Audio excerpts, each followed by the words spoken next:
mais uma vez aqui com vocês e hoje o programa...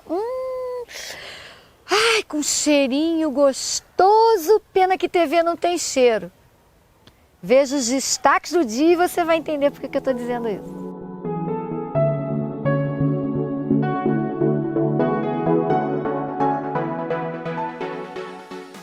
Ai, sabe aquela dor de cabeça que você não sabe de onde veio? Muito bem. Nós literalmente fomos consultar um especialista para falar a respeito desse assunto aqui no nosso programa. E hoje, na verdade, nós vamos falar de um assunto bastante interessante, que muito nos interessa, que é a respeito da cefaleia, dor de cabeça ou a enxaqueca. Qual a diferença? Mas, lógico, que nós estamos aqui com o Dr. Leonardo Martins, ele é neurologista e ele que vai esclarecer para a gente quais são essas diferenças, até para que nós possamos, né, tomar as devidas providências. Doutor, antes de mais nada, obrigada por nos receber. Nada, é um prazer, né? Sempre poder atender as pessoas, né, e poder contribuir um pouquinho para o esclarecimento da população em geral, né, sobre essa queixa que é tão comum no consultório, né? Pois é, doutor. Agora sim, é tudo a mesma coisa? Dor de cabeça, cefaleia, enxaqueca, são as mesmas, é a mesma patologia? O que difere? Não é assim. Então, por exemplo, dor de cabeça, né? Dor de cabeça, vamos falar, é o termo leigo, né? Então, eu tenho dor de cabeça, você tem uma dor na cabeça, né? É a cefaleia tradicional. Então, o que é cefaleia? Cefaleia é céfalo de cabeça, leia, dor, cefaleia. A enxaqueca ou migrânia é uma dor, é um tipo de dor de cabeça muito mais especial. Geralmente tem características próprias, é uma dor que ela é completamente diversa do que a gente chama de dor de cabeça, né? Dor de cabeça é um fenômeno, geralmente pode ser o quê? Eventual. A dor de cabeça em geral, ela vai sofrer melhora, por exemplo, com os analgésicos habituais, a novalgina, a dipirona, o acetaminofeno, essas coisas todas. Já a enxaqueca não, tem características próprias. Por exemplo, a localização, geralmente ela é na metade da cabeça. Ela pode vir acompanhada por sinais e sintomas característicos. Por exemplo, enxaqueca. Em geral, a enxaqueca clássica, há vários tipos. Mas o que é mais comum, né? Para a gente poder pontuar um pouquinho, né? O que é o quê, né? Porque senão a gente começa a dar um monte de informação às pessoas e isso vai mais confundir que ajudar. Verdade. Então vamos pensar assim, o que é uma enxaqueca? Geralmente é um fenômeno que ocorre o quê? Geralmente ela é hemicraniana, na metade da cabeça. Esse tipo de dor, em geral, ele não responde aos analgésicos comuns, tipo novalgina, Tilenol, paracetamol. Então, isso que é o que eu queria saber, que você falou até em relação à cefaleia, que alguns respondem. Essa é uma das diferenças também, Sim, né? é um fenômeno especial. Então, algumas pessoas, né? Então, a enxaqueca clássica tem essa característica e, geralmente, ela pode ser acompanhada por um fenômeno que a gente chama de aura. O que é aura? Então, botando em termos sempre leigos, as pessoas entenderem. Ah, doutor, é engraçado, quando eu tenho essa dor de cabeça, às vezes antecedendo essa dor, o que acontece? Eu começo a ver pontos pretos na minha vista, eu começo a ver como se tivesse uns raios passando na minha vista, eu consigo ver algo como se estivesse olhando através de uma grade, através de um muro de tijolinho, que a gente chama de espectro de fortificação. Tudo cintilante. É a cintilância, é o escotoma, que a gente chama cintilante. E pode vir acompanhado do quê? De enjoo, de vômito e uma fotofobia, uma aversão à luz intensa. Então tem gente que antes de ter o fenômeno da dor mesmo, propriamente dita, tem esses comemorativos. Então isso é bem característico, entendeu? É a enxaqueca. Mas na vida moderna, muitos dos pacientes que chegam até a gente, eles geralmente podem ter uma combinação de quê? De enxaqueca, mais uma dor de cabeça que a gente chama o quê? De cefaleia tensional. Então o indivíduo, por exemplo, as tensões do dia a dia, ansiedade, depressão, medo, a pessoa tem dor, correto?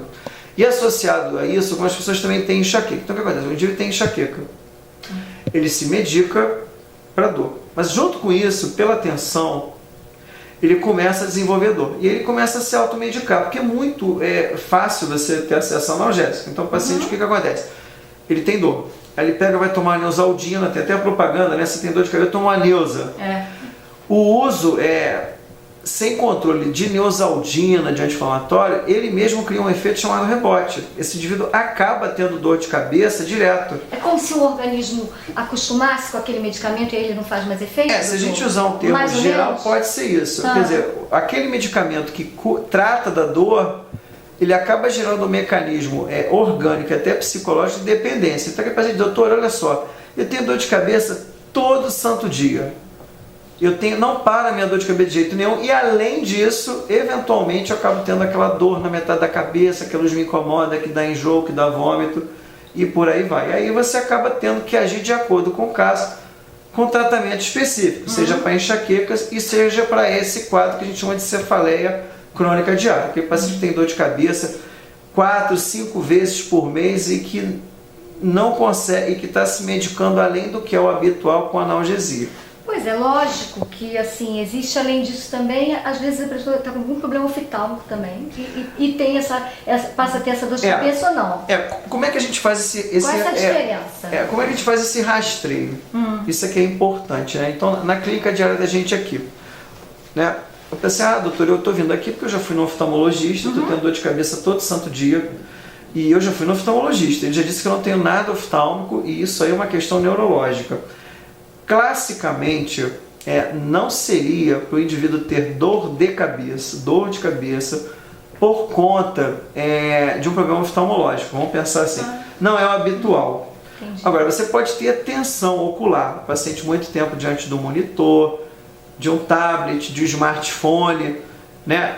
Isso pode gerar tensão ocular e isso acaba gerando até desconforto. Mas o indivíduo ter, digamos assim, uma enxaqueca clássica, uma cefaleia crônica diária, só porque tem um distúrbio do grau, em teoria a gente não pensa nisso. É uma coisa muito incomum, é muito improvável. Tá? E agora, por tantas essas pequenas diferenças, né, entre enxaqueca, cefaleia, o que a pessoa... Primeiro, doutor, essa questão toda de automedicação totalmente errada, né? Isso está errado. Primeira coisa está errada. Eu acho que o indivíduo que ele apresenta um quadro de dor e que ele tem dor de cabeça acima de 2 vezes por mês e que essas dores não são rebeldes ao tratamento clínico, o ideal é que você procure orientação médica, né? Então, para a gente tentar botar ordem nesse assunto, né? Como é que se procede, em geral, num consultório de um médico neurologista, de um neurocirurgião, né? Como é o meu caso, como é que a gente faz? Para rastrear isso. Para rastrear. Porque, em geral, o paciente vem aqui, sim, doutor, eu estou preocupado que eu tenho algum tumor na cabeça, que tem alguma coisa errada. Como é que você vai orientar? Então, primeiro é o quê? Há quanto tempo o indivíduo tem isso? Então, o que você pergunta? Fulano, olha só, há quanto tempo você sofre deste problema? Ele vai dizer, não, eu tenho isso há semanas, meses, dias, anos.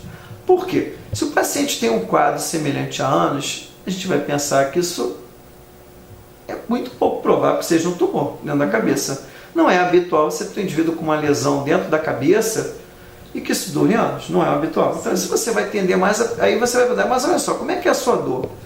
Como é que ela ocorre? Ela é de manhã, ela é de tarde, ela é de noite? Ela não é metade da cabeça? Ela dá de um lado, uma hora ela dá do outro? Essa dor de cabeça sua vem acompanhada de quê? De enjoo, de vômito? A luz te incomoda? Se você dormir, melhor ou pior? Você acorda por causa da dor de cabeça? Isso é fundamental. Por quê? Vamos pensar. Então, o indivíduo, olha só, doutor, eu tenho uma dor de cabeça há anos, só que mudou o jeito dela. Mudou, está totalmente diferente. Você vai, não, se mudou o padrão da dor de cabeça, a gente vai ficar o quê? Um pouco mais atento. Será que existe alguma lesão dentro do crânio? Provavelmente a gente vai pedir um exame complementar para avaliar isso. Doutor, olha só, eu tenho uma dor de cabeça há anos, olha só, ela vem uma vez por mês a 2, ela na metade da cabeça, ela vem associada com enjoo, com vômito. Bem, isso então talvez seja ser uma enxaqueca. Você já vai treinando. Entendi, já vai fazendo essa Olha, doutor, eu estou vindo aqui, olha, sei lá, eu tratei, digamos, um tumor no meu corpo, uma neoplasia de mama, fiz um tratamento quimioterápico, eu tive um câncer e eu estou passando a apresentar uma dor de cabeça muito importante. Você vai ficar um pouco mais atento que isso pode ser uma dor de cabeça que não é primária, ela é secundária a algum outro processo. Ou seja, esses sintomas todos, de qualquer maneira, doutor, é sempre muito importante procurar orientação médica. Sim, claro. Dentro disso que eu estou te explicando. Então, quando você tem um paciente com dor de cabeça estou juntando tudo, enxaqueca, você primeiro vai saber o quê? O tempo de evolução. Segundo, a periodicidade. Quantas vezes por mês esse indivíduo padece desse problema? Segundo, se ele tem doenças associadas, se ele é hipertenso, se ele é diabético, se ele é hipotireoideu. Sendo homem, olha, tem problema de próstata, não tem? Se é mulher, você toma anticoncepcional? Você faz reposição hormonal? Isso é importante. Segundo, existe alguma situação que desencadeia dor de cabeça, esforço? Existe algum alimento? Mas o que é alimento? Isso é importante porque às vezes as pessoas confundem. Ah, não, olha só, doutor, se eu comer um pedaço de um queijo amarelo, eu tenho uma dor de cabeça acompanhada de enjoo, de vômito. Olha, pode ser uma enxaqueca desencadeada por algum alimento. Então, geralmente o que? Esses queijos amarelos, essas substâncias que são à base de monoglutamato de sódio, aginomoto, esses temperos, em pacientes propícios, pode desencadear enxaqueca. Olha, se eu tomar um cálice de vinho, o mínimo que seja, o vinho pelos sulfitos pode dar? Pode dar. Entendeu? Então você vai... Essas já são as primeiras perguntas que a pessoa que está em casa, na verdade, deve se fazer, até para fazer uma primeira triagem, vamos dizer assim. Primeira triagem. Então, então essa é a questão. Então, doutor, diante de tantas explicações, né, existem pessoas que ficam tão apavoradas que já vêm ao consultório já querendo o quê? Uma tomografia, uma ressonância. Isso procede? Todo mundo tem que fazer a ressonância? Isso é o correto? Como é que funciona isso? Não, o caso não é esse de sempre ter que fazer um exame, uma imagem, vamos dizer assim, do crânio, do encéfalo. A imagem está reservada para os casos, primeiro, onde o médico vai te examinar, vai te fazer o exame neurológico. E se ele encontrar alguma alteração no exame neurológico que justifique, ele vai pedir. Então, o fato de ter dor de cabeça não te coloca necessariamente sobre isso de ter um tumor na cabeça, uma hemorragia, o medo de ter um coágulo, uma aneurisma. Não é isso. Se o exame neurológico ditar isso, você vai pedir. Ou caso o doente forneça algum dado que você ache fundamental fazer o exame. Mas, em geral, à primeira vista, você vai fazer o quê? Examinar, vai colher a história. Você vai procurar tratar a dor de cabeça do indivíduo. Se o indivíduo não responder ao tratamento, aí de acordo você vai pedir uma imagem sim, mas não é todo mundo, não é essa a situação. E na dúvida, doutor, continua sendo o melhor remédio é procurar orientação médica. Sim, com certeza, porque em geral, a maioria das pessoas que vêm ao consultório de um neurologista, de um neurocirurgião com dor de cabeça, que tem essa periodicidade diária, isso está acontecendo por quê? Pelo uso indiscriminado de analgésicos. Porque é coisa do amigo. Tá com dor de cabeça, toma esse remédio, faz isso, faz aquilo. Isso gera esse círculo vicioso. Outra coisa que tem que entender também é o seguinte, eu não sei se é a questão do tratamento. O fato de você ter dor de cabeça todo dia não significa que você terá que necessariamente tomar remédio para dor de cabeça todo dia. Então, de acordo com o que o profissional que te examinar observar, existe um tratamento chamado profilático para dor de cabeça, onde você toma um remédio todo dia durante um período de tempo X. Para quê? Para evitar que você tenha dor de cabeça, para quebrar esse círculo vicioso da dor.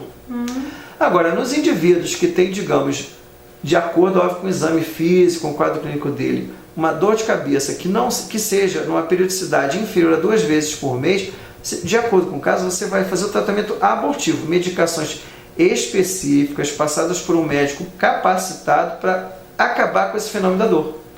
É isso. A base é essa, é procurar um profissional. Exatamente. Né? E assim, doutor, antes de mais nada eu quero agradecer. E não se automedicar, né? Isso é importante. A sua agenda é lotada também aí, você hoje se dispôs aqui para estar conosco. E esse bate-papo aqui foi com o Dr. Leonardo Martins, ele que é neurocirurgião, não é isso? Quero agradecer mais uma vez, mas eu volto, posso? Pode, claro. Sempre será bem-vinda. Podendo ajudar, estamos aqui. É um prazer. Obrigada, doutor. Quando eu era criança, eu poderia dizer aqui, né, quando eu era pequena, mas isso eu continuo pequena, então não é o caso. Mas quando eu era criança, eu me lembro que os pães da padaria era aquela crocância, era o bisnaga, ou o francês tinha uma casquinha especial, não é essa casca gorda que tem hoje em dia, não. Pois muito bem, e não é que tem uma pessoa aqui em Petrópolis que tem preparado esse pãozinho da minha infância? Quem em regularidade comigo vai entender o que eu estou dizendo. Nós fomos invadir a cozinha do Pasto com Amor e com a nossa querida Daniela Varanda.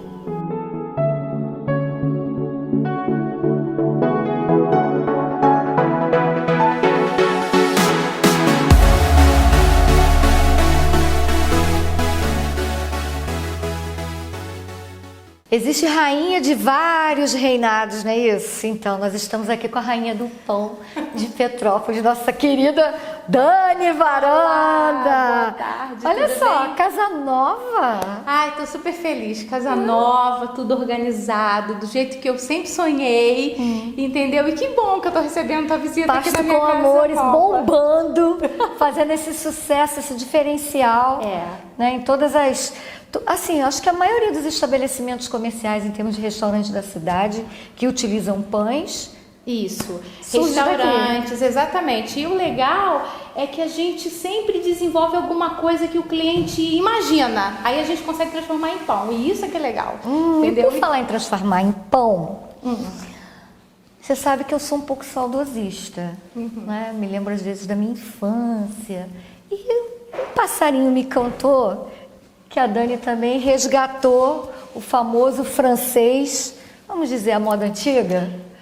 Mais a ou menos moda antiga. isso. O engraçado. Retrô, Exatamente, francês retrô. Francês retrô. É. O engraçado é que eu nunca tive vontade de fazer pão francês, porque apesar de ser um pão muito popular, ele é um pão que tem assim vários detalhes que se você não seguir, não dá certo. E aí foi um pão que eu nunca tive vontade de fazer. Só que de um tempo pra cá, entendeu? Eu tenho, o meu sogro ama pão, ama. E todo dia ele chegava de tarde e dizia assim, ai, o pão da padaria não tá bom, ai, esse pão não tá legal. E ele rodava, trazia pão de uma padaria. Aí um belo dia eu olhei pra ele e falei assim, eu vou fazer o teu pão. Fica tranquilo que eu vou fazer o teu pão. Aí fui estudar o pão francês e tudo. Aí comecei a fazer e comecei a dar de presente esse pão. Ele come todos os dias, né? Eu levo pra casa dele quentinho. Aí a primeira coisa que ele faz, ele come o pão. E eu comecei a dar para várias pessoas. E todo mundo começou a me dizer assim, Dani, esse pão tem pão de pão de antigamente, entendeu? O francês que eu comia 20, 30 anos atrás. Cheiro da nossa infância. Exatamente, cheiro de infância, cheiro de casa de vó. Aí, quer dizer, então eu fiquei super feliz e eu tô amando fazer esse pão, entendeu? Tô Você vai amando. dar um pouquinho de dica pra gente hoje? Vou dar assim o máximo de dicas que eu puder dar pra você aí de casa poder fazer na tua casa e ter essa sensação que eu tenho toda vez que eu produzo esse pão. Duvido. Bora lá, o que você vai fazer pra gente? Vamos lá. Perla é minha auxiliar aqui, na verdade. Seja bem-vinda, Ela Perla. que faz o pão todo dia junto comigo e a gente estuda, não, isso aqui tá bom, isso aqui não tá. A cientista é a Dani, né? Exatamente. Vamos lá. Então, eu vou ir falando a receita, eu não sei se depois vocês vão colocar, Tá. mas depois eu dou por escrito. Então, são 7 xícaras de farinha de trigo normal, sem fermento. Eu aqui vou usar a minha maceira profissional, mas em casa você pode fazer na mesa. E quem já tem o hábito de fazer pão em casa, é tranquilo. Ah, tá? entendi. Então tem Então vamos lá, 7 xícaras de trigo. Eu tenho até uma colinha aqui da minha receita. 1 colher de sopa de leite em pó. Esse é um segredo. que você está contando pra gente. Esse é um segredo porque a maioria do pão francês não leva leite. Esse leva. Aí vamos lá, 2 colheres de chá de sal. 1 colher de sopa de açúcar. Outro segredo, que isso aqui é coisa de casa de vó mesmo. Sabe qual a gordura que eu tô usando aqui? Banha de porco. Ó, é casa de vó. 1 colher de sopa de banha de porco. Nossa, cheiro de infância mesmo. Não do Lucas Lamela, né? Da nossa infância. Mas também não são tão velhas, né? Não, claro que não. Bebezinhas. E 2 colheres de sopa de fermento biológico seco, tá? Tá. Se a pessoa quiser em casa usar aquele fresco, aí é 1 colher de sopa. Ah, Se entendi. for seco, é 2. Tá. Tá? Outra dica importante, a água que eu vou colocar aqui tem que ser muito gelada, muito. Então, normalmente eu deixo congelar a água e depois eu deixo ela dar uma descongelada e coloco aqui. Você estudou mesmo, toda né? a diferença, água muito gelada, tá? Então, a gente vai colocar aqui 1 xícara De água congelada. Tá até com um pedacinho de gelo. Maceira. Tá pra bater. Vai aí. Eu falei nesse inicialmente para colocar 1 xícara de água gelada. Só que, na verdade, a gente vai fazendo a massa, aí vai colocando 1 xícara, 2 xícaras, 3 xícaras de maneira gotejada. Não é colocar direto, não. Até você conseguir o ponto da massa, que é esse aqui. Eu vou tirar ela e vou levar para cima da mesa. Essa massinha já tá boa? Já tá no ponto? Já tá no ponto, olha só que massa bonita. Linda. Ó. Linda. Tá. Aí, o francês, ele pesa 50 gramas. Então, nós vamos transformar essa massa aqui em todos os pedaços de 50 gramas. É legal o seguinte, quem for fazer em casa, se tiver aquela balancinha pequenininha, entendeu? Porque no final das contas, fazer pão é matemático, entendeu? Então, tudo tem que ser calculado, tudo tem que ser pesado para dar certo no Para dar final. certo. Exatamente. Aí, nós vamos dividir essa massa aqui em 50 gramas. Perla, divide pra gente, por favor. Gente, ela deixou eu brincar. Bom, uma vez tirada a massa da maceira, nós dividimos em 50 gramas. Então, o que nós vamos fazer? Um rolo de massa, os antigos sabem bem que é rolo de massa, que é rolo de massa. Esse aqui é um pouco mais moderno. Muito moderno esse daí. Quer dizer, então o que a gente vai fazer? Ó, a gente vai abrir, para poder fazer a nossa baguetinha. Abre o seu. Ah, é? É pra brincar mesmo, tia? Ó, tia. Sim, ó, essa pessoa... Pão, eu não sou muito habilidosa pra pão, não, sabe? Eu prefiro vir aqui na Daniela e encomendar. Tá bom assim? Então, tá ótimo. Agora, olha, vamos enrolar ela para fazer o nosso francesinho. Não tem segredo, ó. Nossa, que bonitinho, gente. Criançada, hein? Nossa. Eu acho muito legal colocar a criançada. Outro dia me perguntaram. O meu ficou todo errado, gente. Você recebe crianças? Recebo crianças. Não pode ser grupo grande. Gostei disso, hein? Porque a fábrica não é grande. Mas dá para trazer, né? Bom, então, de toda essa massa, a gente vai fazer essas baguetes. Outra dica importante é o seguinte. O tabuleiro, ele tem que ser baixo. Por quê? Para o calor do forno pegar o máximo pão, porque o tabuleiro mais alto... Aquele do bolo não serve. O bolo não serve. Olha, isso é um truque interessante, entendeu? Hein? Então esse aqui, normalmente é tabuleiro de pão de ló. Quem não tiver esses tabuleiros baixos, tiver forma de pizza, pode usar boa dica, porque ainda a pessoa não gasta dinheiro, né? Isso. Já tem lá a forma. Tá. Dani, dá uma vontade de brincar. Parece massinha de criança, muito bom, muito bom. Eu sei que você adiantou o processo na máquina, mostrou para quem está em casa. Eu sou testemunha que você pode fazer em casa, enrolar e tal. E agora, o que nós vamos fazer? Aí agora, esse pão vai descansar. Só que o legal que eu queria aqui mostrar aqui é o seguinte. O espaçamento entre um e outro tem que ser no mínimo de 4 dedos, tá bom? E aqui, olha, um dedo para dar espaço para ele crescer. Exatamente, tá? Quer dizer, eu coloquei esse papel alumínio aqui porque eu tenho o hábito de todas as minhas formas usar papel alumínio por uma questão de higiene, entendeu? Mas a pessoa em casa, se não quiser colocar, não precisa colocar, tá bom? Entendi. Quer dizer, então agora... 4 dedos. Isso. Aí nós vamos colocar para descansar. Em casa, pode colocar com o forno desligado, você pode colocar para ele descansar ali. Ou num lugar coberto, até com papel alumínio mesmo, para dar calor para o fermento poder trabalhar e fazer o pão crescer. Por quanto tempo em casa, mais ou menos? Olha, eu acredito que 1h30, no máximo umas 2 horas, num lugar assim que não tenha corrente de vento. O forno é o ideal. Exatamente, mas em algum momento a gente vai precisar pré-aquecer o forno antes, entendeu? Entendi. Então eu acho que o forno não é legal porque a gente acaba tendo que abrir. Agora, se puder colocar num lugar que não tenha ventilação e cobrir assim com um papel alumínio, tranquilo. E ele vai dobrar de tamanho. Já que teve a magia, a gente vai ter 1h30 para o pão descansar. Exatamente. Enquanto o pão descansa, posso invadir? Pode. E mostrar para todo mundo essas delícias que tem aqui? Bora lá então, vamos lá.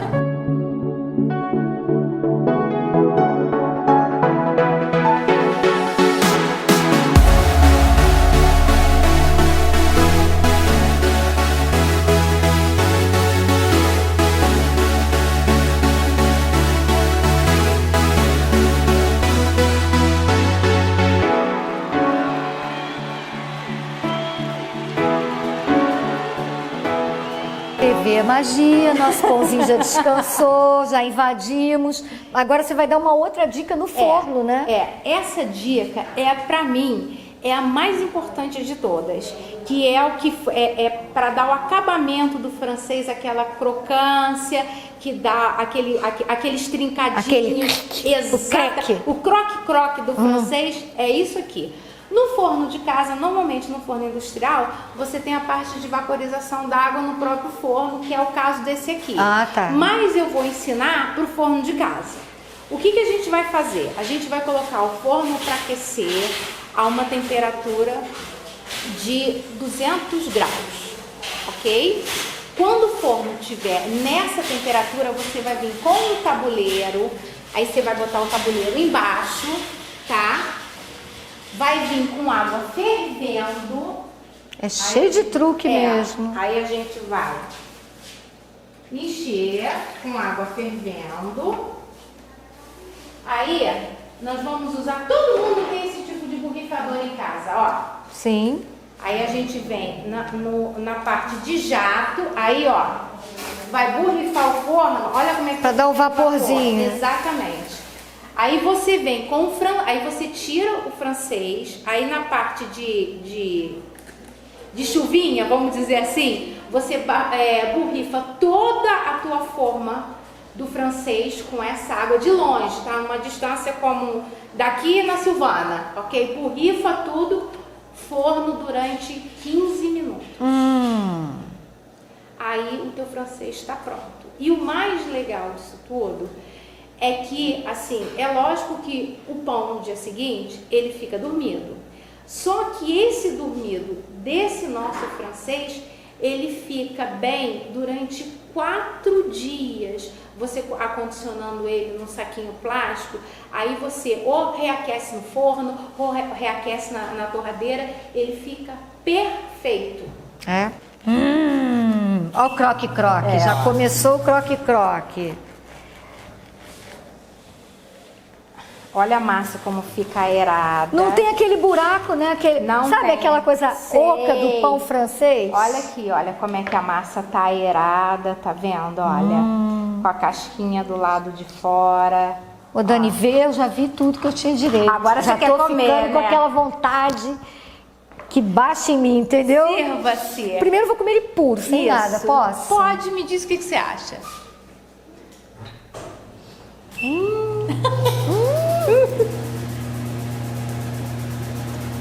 Nossa, o nome do quadro.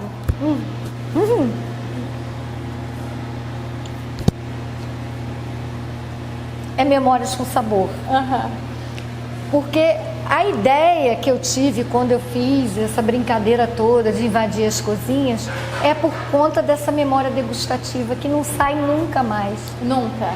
E eu acabei de me lembrar de quando eu tinha meus 7 anos de idade. Bom demais, né? Dani, aqui. Antes de mais nada, agradecer. Ai, que bom. Te dar os parabéns por esse trabalho esplêndido que você faz, representando a nossa cidade.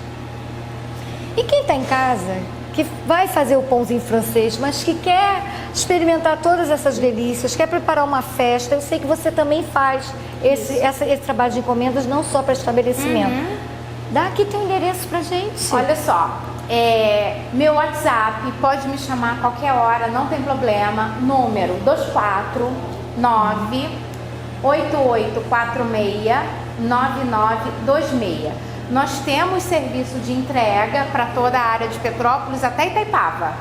Nós fazemos entrega. Quer dizer, então você entra em contato comigo, me diz o que você quer, para quantas pessoas você quer. Eu preciso de, no máximo, com 3 dias de antecedência. E aí eu vou te atender, vou entregar os pães na tua casa, fresquinhos, porque a nossa produção é diária, mas sempre por encomenda. A gente não tem pronta entrega aqui, tá? Você quer deixar isso bem claro, né? Exatamente, porque como são produtos artesanais, entendeu? Com parte de hortaliças, legumes, tudo fresco, não tem como a gente fazer diferente. Sem dúvida. Aqui o papo tá bom, mas você de casa, morra de inveja, ó.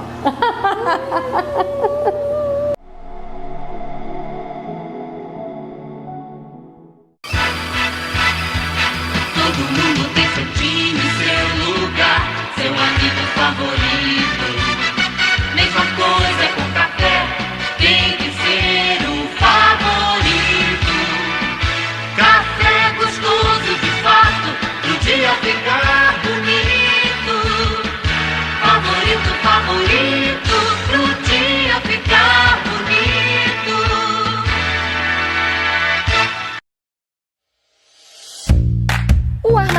Grão de Correias está em festa. 3 anos empenhado em proporcionar atendimento de alta qualidade, produtos diferenciados, amplo estacionamento, adega com uma enorme variedade de vinhos, loja climatizada e uma equipe única e exclusivamente preocupada em cuidar de você.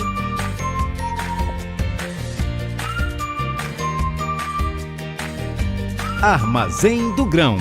É bom ter você aqui.